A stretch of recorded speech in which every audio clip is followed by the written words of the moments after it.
ইসলামের রাস্তায় কিছু করতে, চায় না আমাদের মন ইসলামের জন্য কিছু করতে।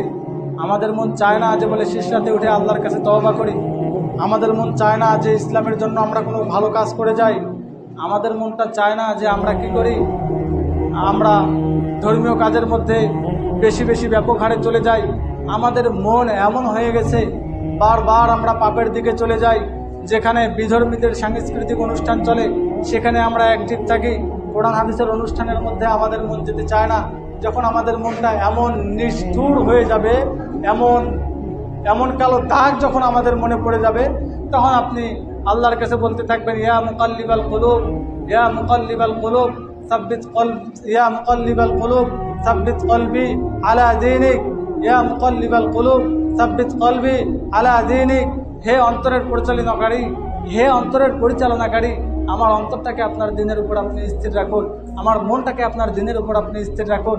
আমাদের মন যখন চায় না, মন যখন বারবার পাপে যায়, আমাদের মন চায় মোবাইল দেখতে, আমাদের মন চায় টেলিভিশন দেখতে, আমাদের মন চায় বেহায়াদের মতো করে ঘুরতে, আমাদের মন চায় পাপের সমাজে পাপের জগতের মধ্যে বসবাস করতে। মন যখন এরকম হয়ে যায় তখন আল্লাহর কাছে আপনি তওবা করে বলতে পারেন, আল্লাহ আমার অন্তরটাকে আপনি দিনের উপর স্থির করে দিন, আমার অন্তরটাকে আপনি দিনের উপর স্থির করে দিন।